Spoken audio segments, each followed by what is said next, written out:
Anna, thank you. In light of recent spying allegations, does the NSA know more about us than we think? The NSA has trillions of telephone calls and emails in their databases that they've collected over the last several years.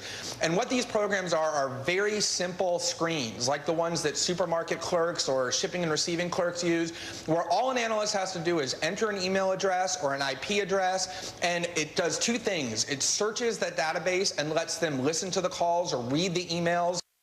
All right, so has America turned into a place where our every move is being tracked now? Let's bring in constitutional attorney and author of the new book, A Government of Wolves, The Emerging American Police State, John Whitehead. John, thanks for joining us this morning. Thank you, it's sir. a pleasure to have you on.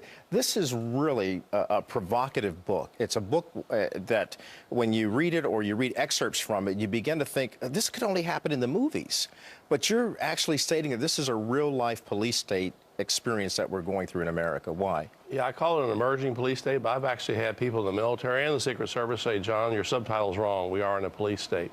Like Glenn Greenwald was pointing out, I had an NSA agent visit me a long time recently, and he said, John, at least 1 trillion bits of information are being downloaded from the internet every month. He says, your banking accounts, anything electronic, your emails, text messages. We had a Marine we defended who did some Facebook posts. He came back 2 times, decorated Marine, named Brandon Robb, and one day they rushed his house, FBI, Department of Homeland Security and police, dragged him out of his home, handcuffed him for his Facebook post. I called the police station and said, what did he do wrong? And they said, well, he committed no crime, we're just concerned. But those are the kind of cases where I'm seeing and I'm involved in, and to be honest with you, it's frightening.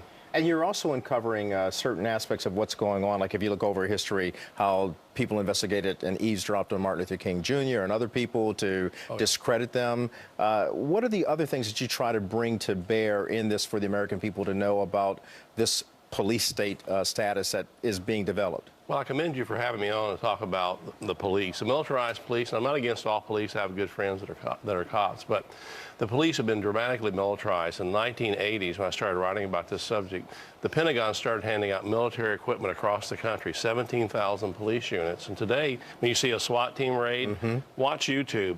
They're frightening. They're shooting people. The case of Ayanna Jones in Detroit, 7-year-old lying on her couch in a princess blanket. They did a no-knock. Her door flies down.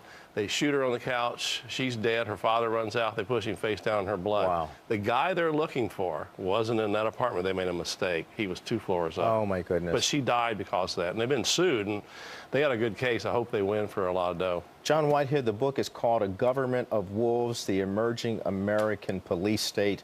It's good reading, and it's also good information that the American people need to know. Thanks for sharing this with us Thank you, sir. and bringing it to light.